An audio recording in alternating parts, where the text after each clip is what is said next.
Ladies and gentlemen, this is Breaker, and I am back with another replay that I took from Cast It, and it looks like I'm going to be casting the TheMagicT going up against our Protoss in the lower left-hand corner in the red trunks of Yeonsu LE. His name is Duke. Upper right-hand corner, once again, I introduced him at the loading screen. His name is TheMagicT. Now with this VOD, I request that you guys all bear in mind that every now and then you may be hearing some profanity going back and forth in the background. That would just simply be my roommate playing League of Legends with his friends, and of course, he's from China, so he'll be shouting in Chinese. So don't get too confused, guys.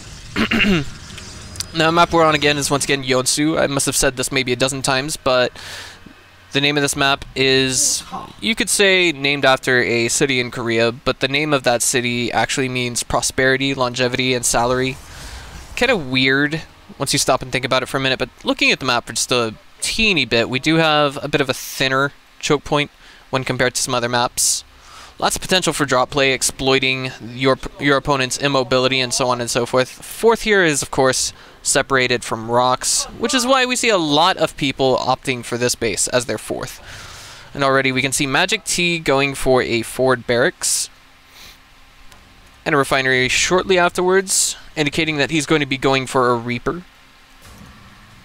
Alright, so this looks to me like it is a 12-13, or is it 11-12? I don't know, I don't play Terran, guys, I'm sorry, but I just know this stuff from watching tons and tons and tons of StarCraft games. As you can see in my channel, there's about 400 VODs loaded up. Protoss going with a double assimilator opener, perfectly normal. Looks like that was a bit of a misclick there, but with that probe. Already second pylon going down in the main.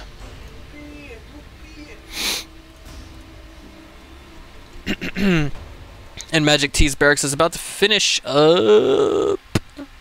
Maybe it was a little bit late to get that refinery, but it's okay. The Reaper... Whoa. The Reaper is not coming out. Instead, we have a reactor coming from that barracks, so I made a wrong call yet again. The cybernetics core is now on the way for Duke. And already we can see that TheMagicT is sending an SCV out to scout his opponent. Just making sure everything normal is coming his way, and he will see that. No argument, but wait. Is he going to take this opportunity to block his opponent? No, he's just going to go straight into the main. And this is what he sees. Meanwhile, whoa, pylon behind the natural. Pylon behind the natural. Not something you see. I wouldn't say it's uncalled for. It certainly is called for. Zealot gets chronoed out, and a Stalker not long after. So once that Mothership core gets done, it could be on the way. But whoa, Reactor. And double Reapers on the way. Not too bizarre once you stop and think about it, but the probe kind of patrolling back and forth here. The cybernetics core is done. There's no third pylon in the main, and of course that SCV did not see the Nexus at the natural, so that means that he could be trying to do some kind of hidden tech play over here in the eyes of our Terran. And the two Reapers will be going out, and they might actually split up somewhere along the way to just see what his opponent is up to, but now the Nexus has gone down. Alright, just a little bit in the way of mind games from Duke, and that's about it. But two Reapers, what can two Reapers do? They can force a photon overcharge, a Nexus cannon, if you will, and get some worker kills. Probes being pulled, no probes dead yet. Our Terran going back. Stalker and Zealot forced to go home. They're not going to go forward and try any real adverse pressure, but if they did, they would have actually, I think they could have done a lot of damage. I think they could have. But the Reapers pulling their attention away from the natural of our Terran.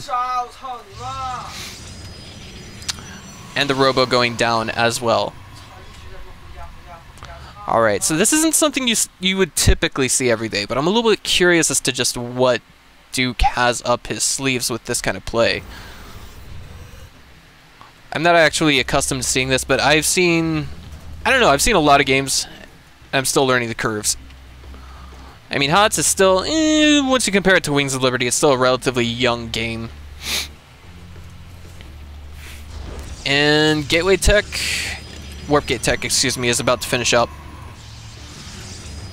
Early third assimilator on the natural.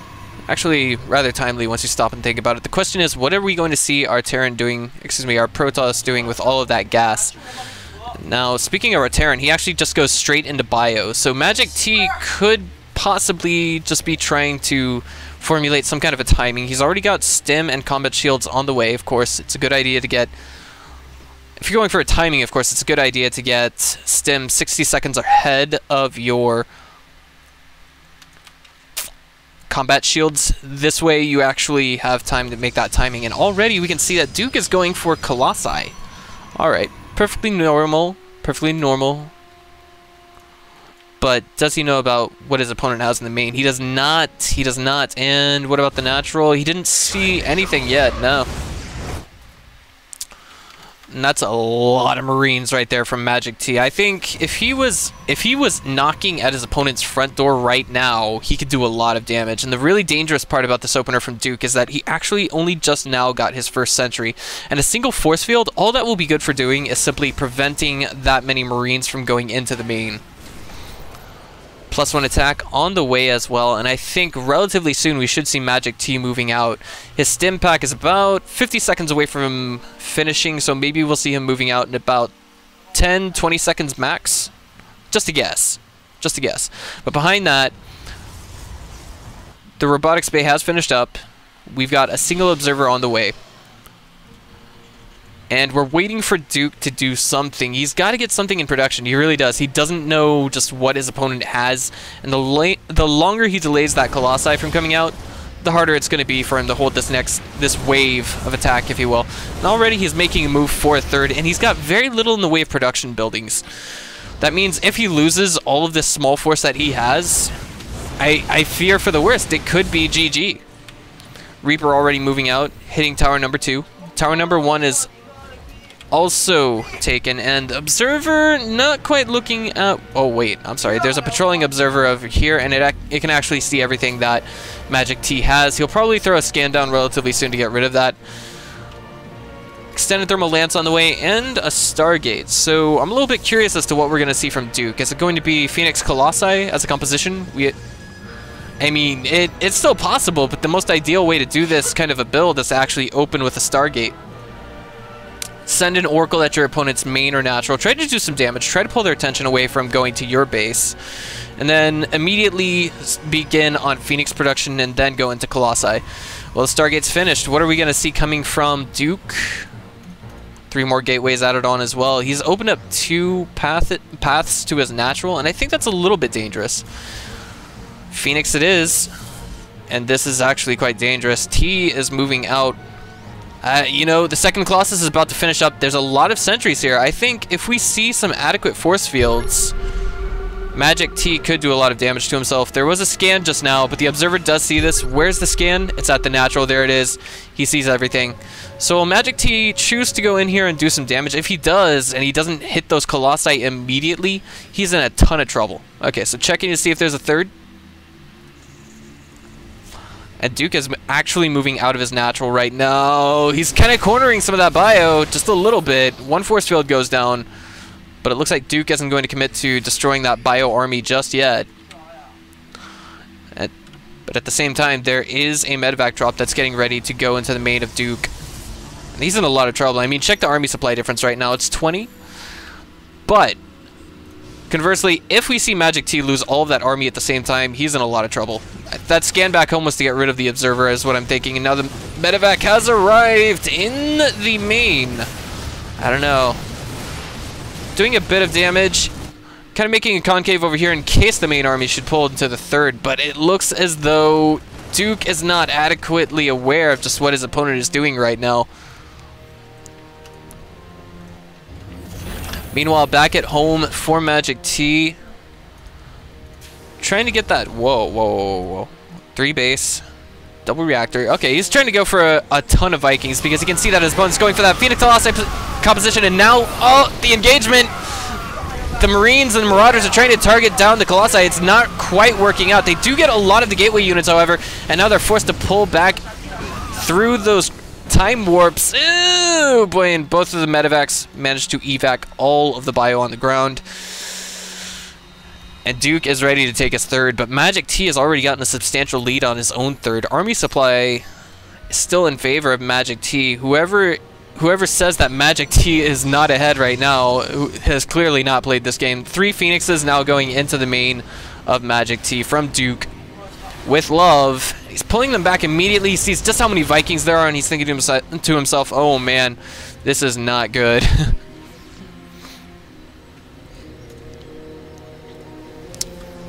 Alright, so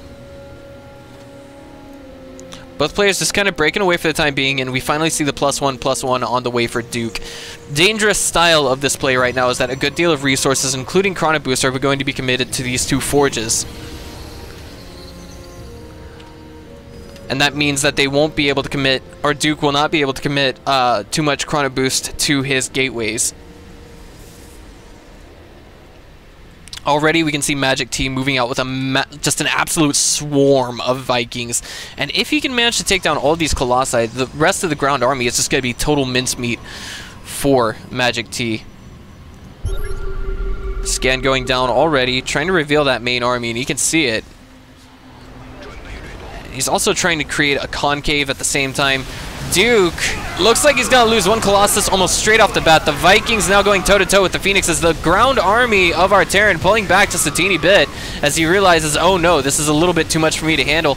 And the Stalkers on the ground just having a field day on the Vikings. The Vikings managed to get the Mothership Core and I think 2 Colossi.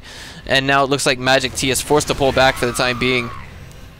Meanwhile, Motion Sensor Tower was dropped on the 3rd, so that's going to protect it from almost any number of drops in the near future.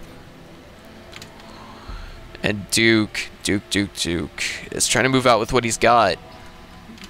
A handful of Stalkers, Gateway units as a whole, accompanying many Colossi.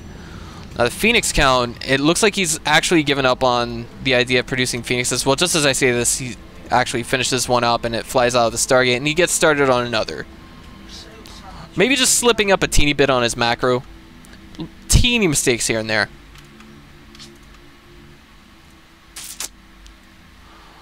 But altogether, no one's perfect. TheMagicT already getting started on that 4th base. +2/+2 now going down for both players. Duke is going to have the potential to get his actually much faster thanks to Chrono Boost.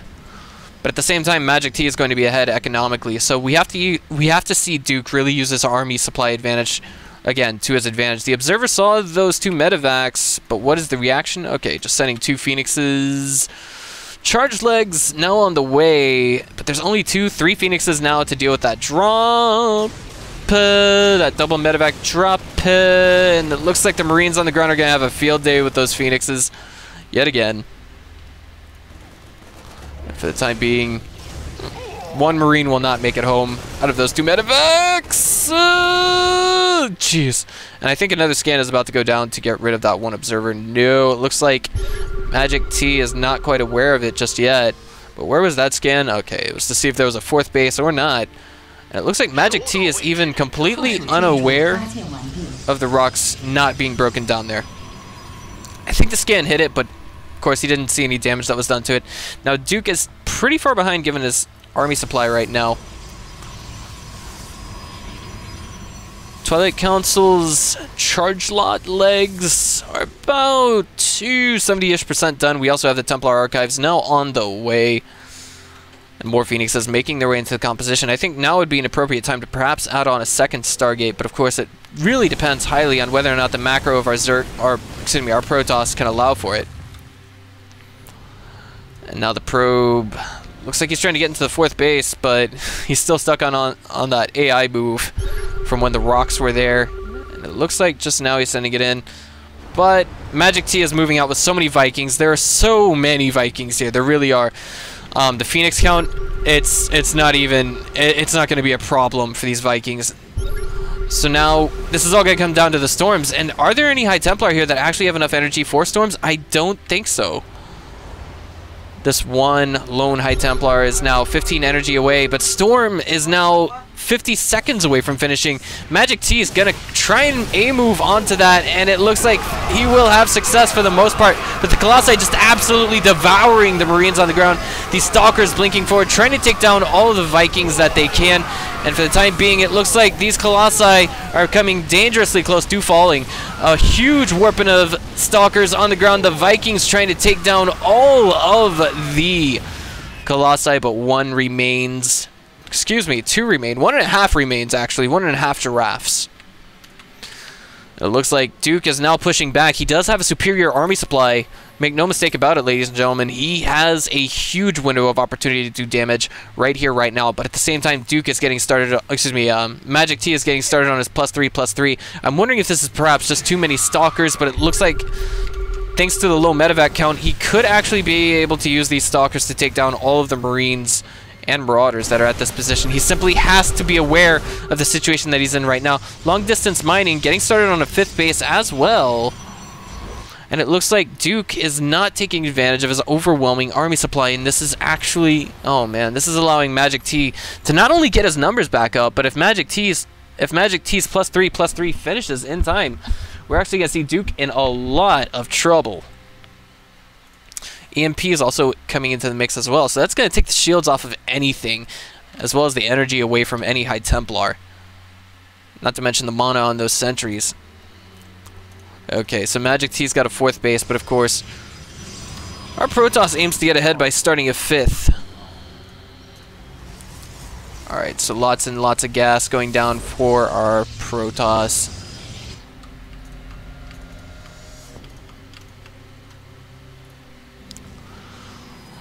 And with good reason, too. He's only got... he's only just now getting started on his +3 attack. If he moves out, I mean, right now, +3 armor is going down as well. Lots of cannons, static defenses, things that he's going to need. If he moves out right now, I think maybe he'll have a shot. But, I mean, the Ghost count, the Marine count, it's just... the Ghosts, in comparison with a High Templar, excuse me, are something to really be aware of. Those High Templar need to be spread out. If they're not, then we're going to see... essentially, MagicT is just going to have such an easy time dealing with all of this. And it looks like... oh, boy. Hallucinated Phoenix did catch on to that 4th base. Duke is probably going to take advantage of his present positioning and try and take it. Maybe not. He's backing away. Does activate Guardian Shield on one of those sentries. Scans going down everywhere to reveal our Protoss's army. And now it looks like MagicT is wanting to get a good spread on his army before he moves in. He's also got a good deal of ghosts here. Jumps the gun on one EMP. Another EMP goes down beautifully. Only 2 High Templar have enough energy for storms. The Colossi trying to take down all the Marines that they can. Beautiful storm goes off, but the Marines move out of it. No more Colossi remain. All of the High Templar actually merge into Archons, and it looks like we're going to have Duke pulling back home with the remaining Stalkers. He's going to have to depend almost entirely on a ground army to deal with what his opponent is throwing at him right now. The 5th base looks like it's in a lot of trouble. The probes get pulled off of it immediately and sent to a different mineral line to try and hold. And it looks like Duke is going to have a bit of trouble holding this. He does lose the 5th base. It falls. And it looks like they're going to go for the cannons afterwards. But jeez, wow. This many High Templar, I'm thinking they're going to immediately, yes, turn into Archons. 4 of them to be precise. MagicT now has an army supply lead. I think this is all due to the fact that Duke did not attack after he had taken down all of those Vikings using his Stalkers and his Phoenixes. That was essentially the definitive moment in the game where he could have won. Perhaps, but he didn't move into his opponent's 3rd, his natural. He didn't take anything down.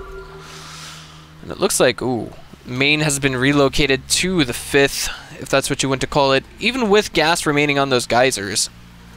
And it looks like, oh no, triple medevac drop of Doom is going to move into this area and take down the base. Maybe 1 or 2 Marines will fall here, but in the bigger picture, I don't think it really matters. The Marines just moving into the mineral line. There it is. Oh man, the Stalkers though, they're shooting down a ton of medevacs. Yeah, oh wow, this is Imba exchange coming from MagicT. He donated those. He donated all of that bio just now. But it looks like we're gonna have Duke recollect himself, pull all of his army together, and maybe try and make a move on that 5th base. Meanwhile, there is a 6th base going down for MagicT, and we seem to be we're going from that period of the late game into what could possibly be the late game. We're talking It could be anything. It could be mass carriers versus battle cruisers. It could be mass void rays versus mass Viking Banshee battle cruiser. Who knows? But Scan's going down everywhere now from MagicT. He wants to reveal his opponent. He wants to poke at him. He wants to take advantage of his weak points. These kinds of things. The main army has been revealed. There's a lot of High Templar in with that, so he doesn't really want to directly engage that. And quite understandably so. At this point, it might actually be a good idea for a Protoss to actually start throwing random High Templar all over the map into different positions so that they can actually get some nice storms out. And it looks like MagicT is having a difficult time trying to find that engagement point. Be a nice idea to take down those rocks. He doesn't quite do it just yet. He can see the main army moving over there. Blinks that one Stalker out. The Phoenixes, almost non-existent, will be shredded by the Vikings almost immediately. EMPs everywhere. No storms coming from the High Templar, immediately morphing into Archons. And now it looks like MagicT is just going to A-move onto all of this. And there it is. The no GG, but just Duke Danbaila. That means was defeated in battle in Chinese. Okay, so ladies and gentlemen, this is Breaker. I'll see you guys next time. Don't forget to hit that subscribe button. Thank you.